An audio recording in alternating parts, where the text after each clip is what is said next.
Hey, what's up guys? Welcome to my complete and detailed Furina guide. Furina is the Hydro Archon and the newest 5-star character in Genshin Impact. And in today's video, I'm going to cover everything you need to know about Furina, covering the best ways to play and build her. We're going to be talking about her best artifacts, weapons, teams, playstyle, healers to run with her, as well as a showcase, and just everything you need to know in one video. Furina is a great character, one that I really like, and so I'm looking forward to talking to you about Furina in great detail. I got to play Furina a bit before she came out on a media server, which is why I get to make such a detailed guide so fast, and so I hope you enjoy. Before we begin, as always, I want you to know that I do stream most nights on Twitch. Link in the description if you're interested. With that being said, let's get right into it. All right, starting things off, let's talk about what Furina does and how you want to play her. So first of all, as you may know, Furina is a character who can have two different alignments and two different outfits. She can either be Uxia aligned or Numa aligned, and by default, she will start being Uxia aligned. What this does is, well, first of all, her normal attacks will fire off either a Uxia or Numa aligned hit, meaning that you can disable mechanics of certain Fontaine enemies that are either Uxia or Numa aligned respectively. The way you change Furina's alignment is going to be by doing a charge attack, which will then change her Arca alignment and allow her to go from Uxia to Numa or vice versa. This is mostly relevant for her elemental skill, which will completely change its effect based on your current Arca alignment. If you're in Uxia, which is the standard one and what I highly recommend using most of the time, you will summon 3 friendly creatures: an octopus, a seahorse, and an armored crab that will fight alongside of you. Not only are these 3 incredibly cute, but they also are very strong. Genuinely, when you're Uxia aligned, Furina's skill will do a lot of damage by having these 3 Hydro creatures take turns attacking whoever you're fighting. They will attack in intervals, going one at a time, and applying Hydro relatively rapidly. These creatures will persist when your Furina's off field and deal Hydro damage based on her max HP. What's very unique about them though, and about Furina's kit in general, is that she will drain your team's HP in order to deal more damage and give your team more buffs. For her elemental skill, she will actually drain any party member's HP or all of your party members' HP at the same time if they are 50% HP. In fact, any party member that you have above 50% HP will have it constantly be drained by your elemental skill as each of your creatures are attacking in order to increase their damage significantly. If you have 4 characters that are under 50% HP, including Furina, your skill will deal 40% more damage, which genuinely is a lot. These summons have a 30-second uptime on a 20-second cooldown, meaning they have more than 100% uptime, allowing you to always have them out on the field. Moreover, when Furina uses her skill, it will start by dealing a AoE hit of Hydro damage, and then it'll summon the creatures that will deal mostly single target damage, but also have some AoE. In fact, each creature has a different amount of AoE. One of them is single target, one of them is a bit more AoE, and then one of them is kind of in the middle, and they all also have different attack speeds. They're very unique and cool creatures that will always be out on the field, even if you swap out of Furina, draining your HP and dealing more damage. Now, alternatively, I want to mention that if you're in your Numa aligned state, your skill will summon the Singer of Many Waters, only one creature this time, that will heal your active character a decent amount based on your max HP. Do note though that in this stance, you lose out on a lot of value, as while yes, your healing is decent, it will only be to one character at a time, you won't generate any energy, and you also lose out on a ton of damage and a lot of what makes Furina's kit unique and interesting, as we'll see when we talk about her burst and passives as well. Because of this, I think that this Numa aligned stance is really cool and interesting for the overworld. It's a nice bonus amount of healing, especially for exploration. But when you're playing her optimally and using her in, for example, the Abyss, or to try to get the most value out of her, I highly recommend using her in her Uxia aligned stance, focusing on her damage and running another healer alongside her to offset the HP drain from her 3 summons. While you may initially think that you can summon creatures on her and then heal the HP back up, that's not very realistic, as her healing is primarily single target and really not efficient to do, as it'll take you way too long to heal up all of your party members one by one, losing out on a ton of damage, but being a nice alternative form for overworld stuff. Also, I thought it'd be worth mentioning that while you want to primarily be inside of your damage dealing Uxia form, right, have these 3 guys out at the same time, if you do change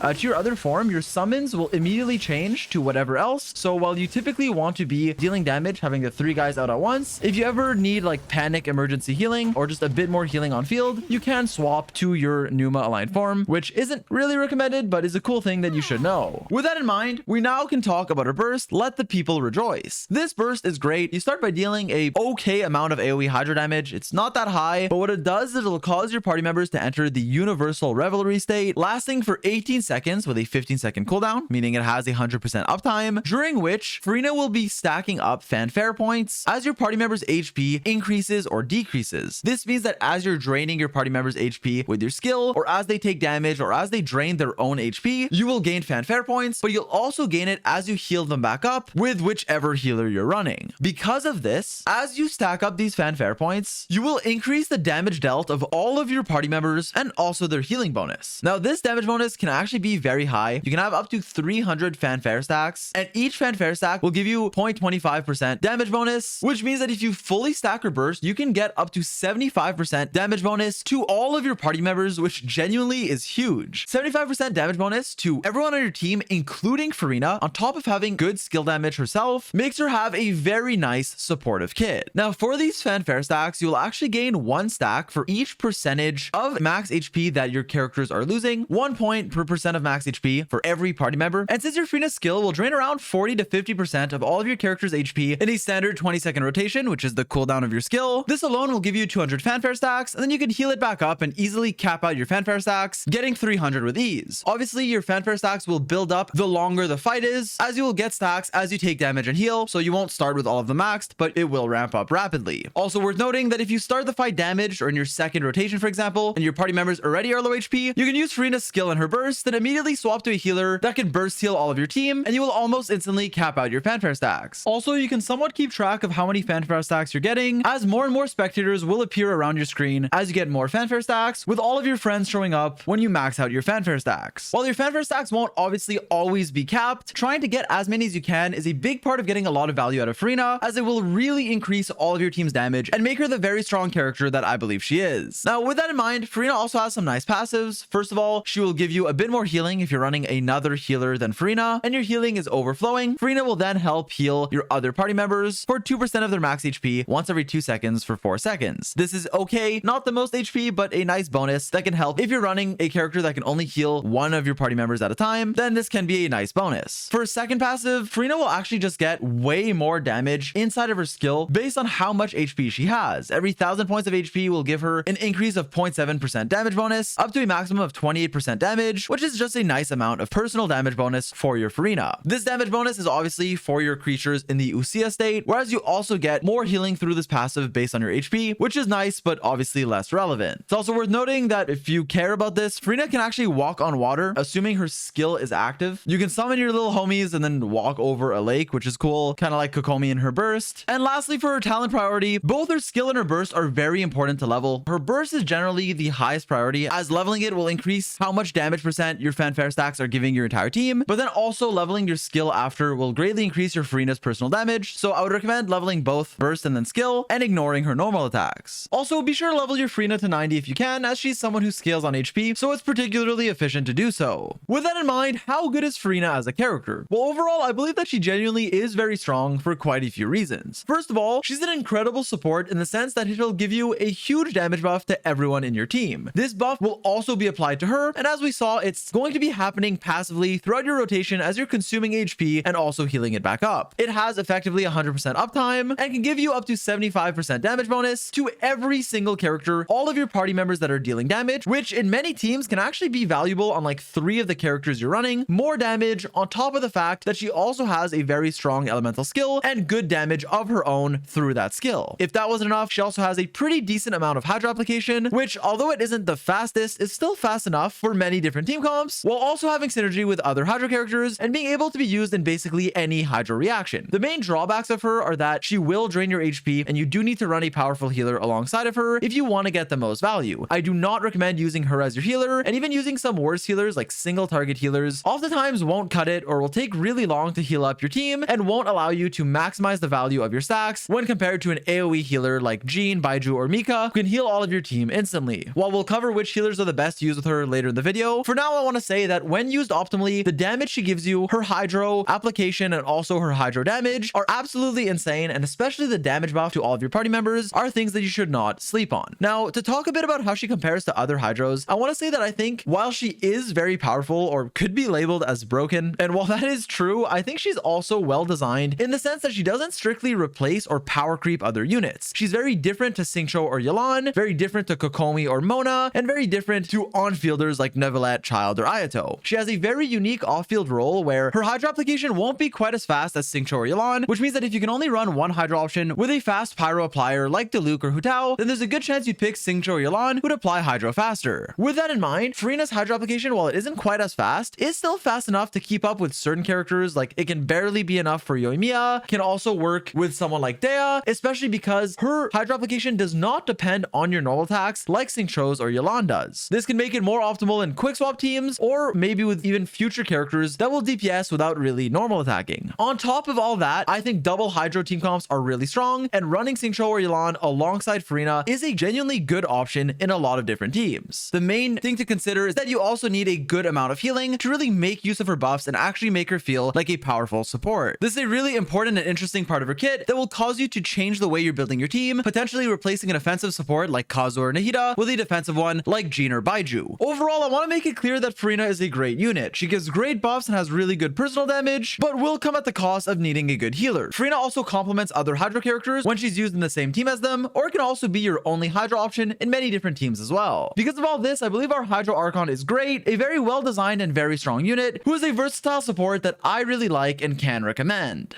Alright, now moving on, let's talk about how to actually build your Furina. Starting things off, for the artifact sets you're looking for, it's pretty straightforward, as the Golden Troop 4-piece is going to be by far the best in slot for Furina. This set will give you a ton of elemental skill damage bonus, 20% on the 2-piece, and then another 25% for free on the 4-piece set just all the time, with another 25% coming while your character is off field. Because of this, you can get up to 70% skill damage bonus from the Golden Troop 4-piece, virtually skyrocketing your damage. Because as we saw, Furina's damage is basically all coming from her skill, having a set that will buff it by this much, giving you 70% more damage bonus, is insane and going to be your overall best in slot, increasing your damage significantly. Now, while I highly recommend farming the Golden Troop set, as it also comes with Marie-Chaussée, which is a great set that can be ran on so many DPSs, especially when paired with Furina, until you have a good Golden Troop set, maybe you don't have one right now, there are alternatives. First of all, mix and matching 2-piece sets that give you HP percent, Hydro damage bonus, energy recharge, or skill damage bonus with Golden Troop, all of these 2-pieces being viable alternatives. Alternatively, you can also go for the 4-piece Tenacity the Millilith if you want a more supportive option, one that will still give your Furina 20%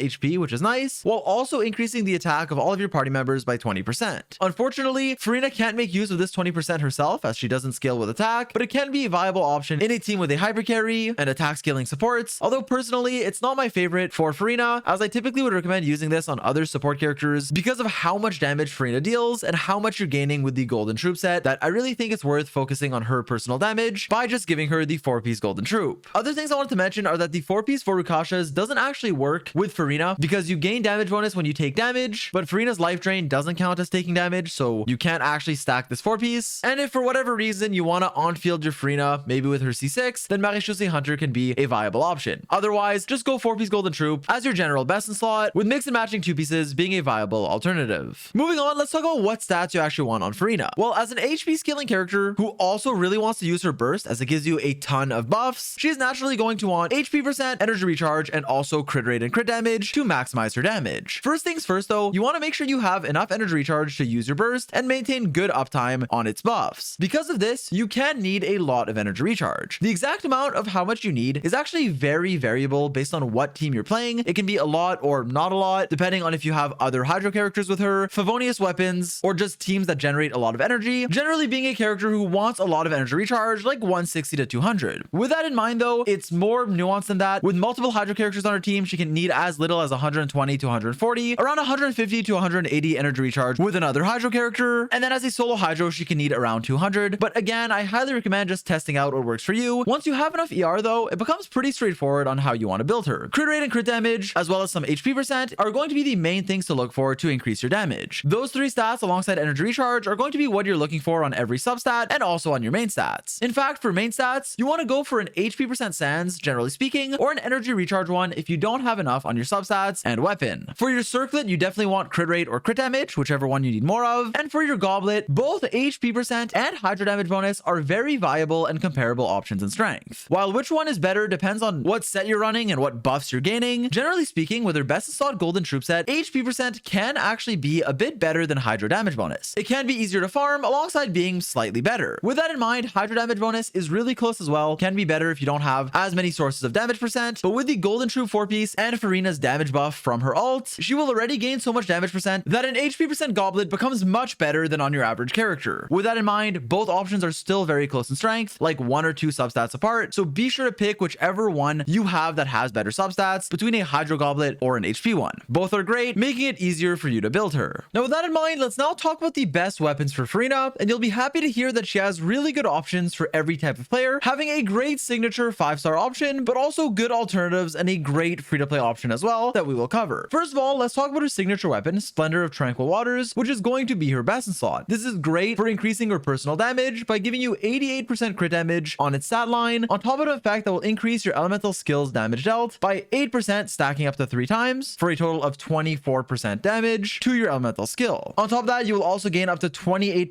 HP as your party member's current HP changes, so just a lot of stats for your Furina. This weapon is your best in slot and the best stat stick for her, but something I wanted to mention is that if your Furina needs a lot of energy recharge or even a decent amount, which she typically will, then one of the free-to-play options, a old event weapon that many of you may have, is actually going to be an incredible option that, yes, is worse than her signature, but not by as much as you may think. In fact, the Festering Desire, yes, I know, an old weapon from version 1.2, is absolutely insane on Furina as the best free-to-play option and the best 4-star as well. This weapon gives you 45.9% energy recharge on top of a ton of skill damage and elemental skill crit rate. This will therefore buff all of her damage and allow her to get her burst back on cooldown, making it basically the second best option for her. It can't be close to Jade Cutter, but in general, just insane, best 4-star and a free-to-play option that you could get and refine for free. With that in mind, it's old, right? A lot of players are newer than version 1.2, so while I wish this was accessible to everyone now, it unfortunately isn't. So if you don't have it, that is okay though, because there's another good free-to-play option with the Fleuve Centre Ferryman that you can get and refine for free by fishing in Fontaine. The new fishing sword is actually not bad. It's obviously not as good as Festering Desire, but it gives you a similar amount of stats. In fact, the exact same amount of energy recharge on its stat line, while also giving you 16% elemental skill crit rate and increasing your energy recharge by 32% for 5 seconds after using your skill. This energy recharge doesn't last for long though, and isn't as good as the elemental skill damage that Festering Desire gives you, so it is a worse option, but it's the best free-to-play one that you can currently get, and it's still one of her best 4-stars. Pretty good overall. Now, with that in mind, there are some other weapons that are typically ranked in between Festering Desire and Fleuve Centre Ferryman, like notably any of the 5-star stat sticks. Light of Foliar Incision, Mist Splitter, Haran, or Jade Cutter are all great just for the stats that they give you. Jade Cutter, however, is especially good because it gives you 44% crit rate as well as 20% HP, which is also usable on Furina. Also, Key can be one of her better 5-stars as a stat stick that gives you over 86% HP for your Furina, which is great, and then an effect that can also give your team Elemental Mastery, being really good in reaction team comps. Do keep in mind though that to stack this effect, you need to be on field and you need your skill to hit opponents 3 times with a 0.3 second cooldown on each hit. With that in mind, you can typically use your skill and then your burst, and throughout your burst animation, you'll stack this weapon, give your team Elemental Mastery, give your Furina HP, making it a really good 5-star overall. Also, since you stack so much HP on Furina, the EM buff is actually huge, so you can really get a lot of value out of it, especially if you get an occasional Vaporize on your Furina or just want to give the EM to your team. Other good options include the Wolf Fang, a Battle Pass weapon. Not recommended to buy the Battle Pass just for this, but if you buy it and end up getting it, then it's a great 4-star stat stick at R1 that also gets better with refinement. Decent but niche alternatives include other weapons like the Dockhand for HP, Sapwood Blade for energy, and an EM buff that's useful in Dendro teams, or a Favonius Sword if you need a ton of energy recharge. Generally speaking though, her signature weapon, Festering Desire, 5-star stat sticks, Fleuve Centre Ferryman, or Wolfang are the options to go for, depending on which one you have and how much energy recharge you need. With that said, I'm now going to include weapon rankings on screen, showing you a comparison of each of Furina's weapons and how good they are. Keep in mind that this is a general ranking only. There are many factors that can influence how good each weapon is, like how much energy recharge you need, what teams you're running, what your rotation is, and what artifacts you're using, so only refer to these as a general ranking, as each weapon's strength can be variable. Alright, now moving on, let's talk about Furina's Constellations. First of all, for her first constellation, you will gain 150 fanfare stacks immediately when you use your burst, and then it will also increase its limit by 100 for a maximum of 400 fanfare stacks instead of 300. This is nice for more damage bonus. Obviously, at talent level 10, your maximum damage bonus will go from 75% to 100%, which is a nice bonus in damage, and will also help Furina start with more fanfare, so a nice C1 overall, more damage for her and for her team, so pretty nice. For Furina's second constellation, this is another really strong one, and probably the early stopping point that a lot of people are going to be going for if you plan on going for constellations. This is because your second constellation, while it is by no means necessary, is pretty good for your DPS, as it does 2 things. First of all, you'll get fanfare stacks a lot faster, as the fanfare stacks you gain from HP increases or decreases will be increased by 250%, which is a lot, meaning you'll get your stacks up way faster. If that wasn't enough, you'll also gain a bunch more HP for all the fanfare points that you have above the limit. Each point will increase your Furina's max HP by 0.35% for a maximum of 140% bonus HP, which is a huge increase to her personal damage as well. This second constellation, as I said, can be a good early stopping point, giving your Furina a lot more HP and allowing you to get fanfare stacks faster character, increasing your team's overall DPS. C3 and 5 will increase your talent levels, with 3 being for your burst and 5 being for your skill. Do understand that for your C3, increasing your burst talent level will actually increase how much damage you're gaining from your fanfare stacks for your entire party. So it's actually a pretty nice third constellation that will definitely give you more damage. C4 will give you a lot more energy, allowing your Furina to run a lot less energy recharge, as while your skill is hitting enemies or healing your active character, your Furina will passively gain 4 energy up to once every 5 seconds. Lastly, for Furina's 6th constellation, it's a pretty long essay if you scroll through it, but it's one that will basically infuse her attacks with Hydro, making her a more of a main DPS and on-fielder option who will deal more damage with her Hydro infused normal attacks based on her max HP. Not only will your attacks be Hydro and deal more damage, they'll also have an additional effect based on what alignment you are. If you're Usia, you'll heal your party members as you attack, and if you're Numa, you will deal more damage, once again scaling on your HP, but by consuming a bit of all of your party members' current HP. Do note that this Hydro infusion will only last for 6 hits per skill cast, so you're more of a quick swappy DPS. Personally, I think the fact that you can also heal all of your party as you're attacking in your Usia form seems very nice and promising, but you can also go Numa if you want more damage at the cost of HP. Overall, this does look like a pretty powerful constellation and one that unlocks a new playstyle if you want to use her as a main DPS, which can be a fun thing to do. Overall though, I want to make it clear that Furina is exceptionally strong even at C0, so don't feel forced to pull for any constellations. Alright, now with all that said, we can finally start talking about Furina's best teams. Before we do that though, I actually want to dive into what healers you should be running with Furina. As we saw throughout the video, Furina's damage and her buff will scale off of the fact that she'll drain your character's HP and want them to be healthy for her skill to actually get more damage. So having an efficient healer that isn't Furina on your team is very important. An important thing to note is that since Furina will drain all of your party members' HP at the same time through her skill and wants to have as many party members as possible above 50% HP, ideally all 4, having a healer that can heal all of your party members at the same time is very important or very much wanted on Furina and makes them a more competent healer for her. With that in mind, here are some good ones. For the best ones, characters like Jean, Baiju, and Kokomi do get a lot stronger with Furina. Jean can run the Verdescent Venerer set and basically instantly heal your team with her burst, while also leaving a field that will heal you a bit over time. Baiju's skill will heal all of your party members as soon as you tap it, being on a 10-second cooldown, and while he has a burst that will give you shields and buffs, it isn't even needed for him to heal your full party. Kokomi, on the other hand, has a skill that will passively heal your on-field character, and where she does exceptionally shine as a healer is if you can run her on-field as a driver in some Furina teams, where her normal attacks inside of her burst will constantly heal all of your party members. Similarly, Noelle is actually pretty synergistic with Furina, as while her downside is that you can only play Noelle in a Noelle team. If you want to play Noelle in a Noelle team, then she can fully heal all of your team as she's auto-attacking in her burst, offsetting your Furina's HP drain. Now, outside of the 3 healers that I mentioned, Mika also gets better now because his burst, again, is just a big chunk of healing to all of your party, and then he'll heal a bit passively as your normal attack. His burst healing is actually surprisingly high if you build him for healing, and even though he doesn't do that much else if you're not playing a physical carry or a normal attacker, the bit of attack speed and having cryo on a skill is a nice bonus. Sayu is a viable alternative to Jean, giving you a good amount of healing, being able to run the Verdescent Venerer set, and getting a lot better with constellations. Charlotte, the newest 4-star healer, is actually very synergistic with Furina. Her biggest drawbacks are that her hold skill takes a while to use and she needs a lot of energy, but outside of that, she can work well at full healing your team. Especially with her first constellation, Charlotte can actually give you a surprising amount of healing to your entire team, making her synergize quite well with Furina. Yao Yao is a great replacement if you don't have Baiju, as her skill will passively heal you and her burst is a really good chunk of full team-wide healing. The biggest drawback is that she does require some field time, but she has good AoE Dendro application that can definitely make its way into many Furina teams. For a slightly worse option, I did want to mention Barbara as a worse version of Kokomi because her burst is still a big chunk of healing and she will give you Hydro Resonance and still passively heal you with her skill, but keep in mind that only her burst is AoE healing and you need a lot of energy recharge to be able to spam it, so she's not the most ideal option, but definitely can work. For single target healers, characters like Bennett and Kuki are great in general, like they're always amazing options, but with Furina, your healing isn't as high and is only single target, so they especially shine if you're quick swapping, using for example Bennett's burst and swapping between your characters as they're attacking and using their abilities to heal them back up and give them attack percent. Kuki also will drain some of her own HP, allowing you to get more fanfare stacks on your Furina and being really good at hyper blooming. With that in mind, she only heals one target, so you might want to run her with either another healer or just spend time on each of your characters individually. Chi-Chi also heals enough but provides little other value to the team other than maybe Tenacity the Millith, so less recommended but okay. Other healers like Diona, Dory, or even Prototype Amber on someone like Nahida are viable options but usually have their drawbacks, and if you plan on running Prototype Amber on a non-healing catalyst, I usually would recommend running them alongside another healer. This can help offset a single target healer like for example a Prototype Amber Nahida with a Kuki Shinobu to help give you more healing to your overall party to alleviate for Furina's HP drain. Now with that in mind, let's talk about what Furina's best teams actually look like. However, in order to avoid making this section 18 hours long, I want to say that Furina can be used with basically any Hydro reaction anytime you want a Hydro support, provided you can run her with a healer that can support her. Because of this, most of Furina teams genuinely look like Furina, a healer, and then 2 flex slots based on whatever reaction or character you want to play. She really works like everywhere, so here's a quick summary of different teams and reactions where you can use Furina. First of all, you can play her in Hyper Bloom alongside a healer or 2 healers, either 2 like mediocre healers or 1 good healer, running her with a Dendro and Electro character, and then a flexible last slot. You can run a second Hydro for more Hyper Bloom, and you can have an on-fielder like Yao Yao, or one like Kokomi, or really any carry of any of the elements present in this team. If you're only running Furina as your solo Hydro here, however, then it would be more of a quick bloom team, as mentioned earlier in the video, where you'd have better quick and uptime, proc more spreads or aggravates, but less Hyper Blooms. These teams are incredibly flexible and can be used with multiple different carries like Alhaitham, Cyno, Neuvillette, or virtually any Electro, Dendro, or Hydro character. On a similar note, I want to mention that Neuvillette has really good synergy with Furina. You can use them both in the same team to get the Hydro resonance, and then also run pretty much anything in the last 2 slots, with a healer being recommended. Moving on, you can also play Furina in a Vaporize team, although typically with a Pyro carry, I would recommend running another Hydro option with her to make sure you have enough Hydro uptime and are vaporizing every hit on your Pyro carry like Hu Tao. This is especially true for fast Pyro appliers like Hu Tao or Diluc, and with slower Pyro appliers, while I still recommend running 2 Hydro characters for convenience and just because it's typically good, with someone like, for example, Yoimiya or Dea, Furina can be enough Hydro, just barely enough, to actually be able to vaporize most of your hits and maintain the Hydro aura on enemies. In teams like this, you can run very flexible teammates, provided you have someone who can heal all of your team like Jean or Mika. Jean is a great option to swirl Hydro and potentially also Pyro, but as I said, in these vape teams, I typically recommend running Furina with another Hydro like Yelan or Xingqiu for more vaporizes. And you can also use Furina in a Xiangling team with Bennett and a flexible Anemo slot. Moving on, you can also run her in a freeze team, basically any variation of a freeze team where you're running 2 cryo characters, an Anemo and a Hydro. Furina has the Hydro slot, 1 cryo carry, and then a healer either like Jean for your Anemo option or a cryo one like Mika or Diona. The Anemo option is very flexible, and so is the cryo one, as virtually any cryo carry can work here. Furina works surprisingly well in a freeze team, as she will buff your damage and apply Hydro. On a similar note, you can also use Furina in a mono Hydro team, where you pair her with powerful Hydro supports, other Hydro damage dealers that will get greatly buffed with Furina, who also has good personal damage. You would also want to buff your team with an Anemo support like Kazuha, or a Geo one potentially like Zhongli, or even using Noelle here, running Noelle with basically any other characters. Noelle does get a lot better with Furina, as I mentioned earlier, as she can heal you as Furina drains your HP. Many mono Hydro variations exist though. There's some with Jean that you can do, where you're either running Yelan Xingqiu and auto-attacking on whoever as you quick swap around, or even running a main Hydro DPS like Ayato. Electro Charge or Taser teams also work, provided you have enough healing. You can put Furina in an Electro Hydro team and it'll work out. You can also play her in Nilou teams as a viable option, although not really the best because your damage won't buff your blooms, but she can still work here, and you can also on-field your Nilou if you want. You can also use Furina in a Burgeon team, although you typically want another Hydro to actually get a lot of Burgeons, or you could do variations of this team that would Burgeon occasionally, where you're running slower applications of each element, but I don't really want to get into that. Furina can also synergize with characters like Xiao, who drains his own HP, and she'll actually just give you damage buff, which is hard to get on an Anemo DPS like Xiao, so getting additional increase of your damage is actually really nice. She'll drain your HP alongside your Xiao's personal HP drain, but this can be offset with a powerful healer like Jean, and then a flexible slot with someone like Farzan being great. You can also do the same thing with someone like Wanderer, who again can benefit greatly from the damage buff that Furina gives you, running her alongside flexible other options, notably a healer like Mika being good here, as you can apply cryo and buff your Skara in that way, because when your Skara uses his skill, he will gain crit rate if the enemies are cryo afflicted. And teams like this with Furina and a Anemo carry like Skara or Xiao actually do have a lot of potential. You can really use Furina with like any carry, even characters like Eula, Raiden, or Risley. If they can fit her in their team, then she can definitely work out as long as you have a healer. When I said that you can literally run Furina, a good healer, and then anyone else on the team, I meant it, as she really is the Hydro Archon who can be used in any Hydro related team, or just as a flexible slot if you have enough healing. An important thing I want to mention somewhere in this video, so I guess I'll say it now, is that when you run Furina in your team, you can run 4-piece Maréchaussée Hunter on virtually any on-field carry. Example is someone like Hu Tao, who will be taking damage constantly as your Furina is draining her HP, and virtually any on-field DPS, if they don't have a good set for themselves, or even if they do, Maréchaussée can sometimes just be better. They can make use of the crit and normal and charge attack damage that it gives them if you have Furina constantly draining their HP. So keep that in mind. The same can kind of be said with Vermilion hereafter, as Furina can kind of change how you want to build certain characters in your team when you use her with them. Additionally, non-elemental goblets like attack, HP, or defense become more viable as Furina gives you a lot of damage percent. That doesn't mean it's always the best option, but it can be close closer to an elemental damage bonus goblet on a lot of characters, and Marie-Chaussée becomes a great option for an on-fielder with Furina. So keep that in mind, that she really not only has unique team comps, but also can change the way you're building certain characters. With that in mind, we're now going to get into the showcase of Furina in many different teams. And while Furina is primarily a support character, even though she is very strong, this is going to be a team showcase because, again, she's a support. So I'll be including clips of 3 different teams, one Vaporized team, one Neuvillette team because lore, and then whatever other team I feel like. My Furina's on a pretty strong build of using her signature weapon R1, Constellation 0, level 9 talents, and running the 4-piece golden troop. Her ratio is pretty decent, pretty high amounts of HP, good crit value, and 157 ER, which is on the lower end. However, I am running her in a double Hydro team with extra ER, and if I ever need more, I can always swap out my artifacts to get like 180 or whatever I need. For now, I hope you enjoyed the guide, and I hope you'll enjoy the showcase. Let's go.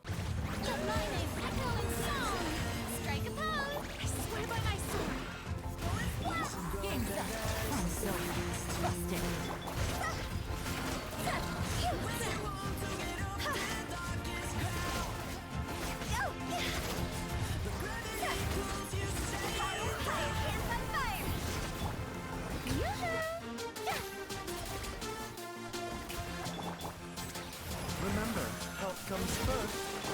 Time to shine.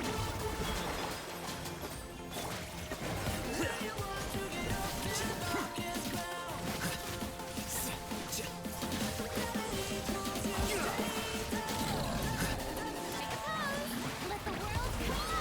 A bitter pill to swallow. Taking a turn for the better. Our bond is strong.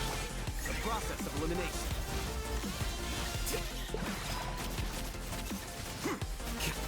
Here you are. Time to shine. Strike a pose. I swear by my sword. Midnight phantasmical. The time is beckoning. Bow your head.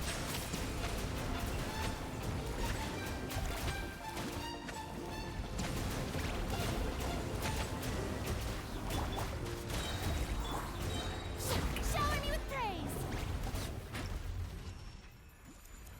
And so yeah, overall, I really like Furina. I think she's genuinely a super strong support. Very amazing Hydro option. Yeah, there's a lot of good Hydro characters out right now, so don't feel forced to get her. But if you can fit her in a team and have enough healing, she's definitely a great option. I hope you guys enjoyed the video and don't mind the length. I know this is like my longest guide ever, I think, because Furina's a pretty complicated character. I included timestamps and stuff, but I hope you guys don't mind. Let me know what you think. I'll be reading most comments. As always, if there's anything I want to add, it will be in a pinned comment. Thanks so much for watching. I hope it helped. And as always, I'll catch you guys in the next one. Peace.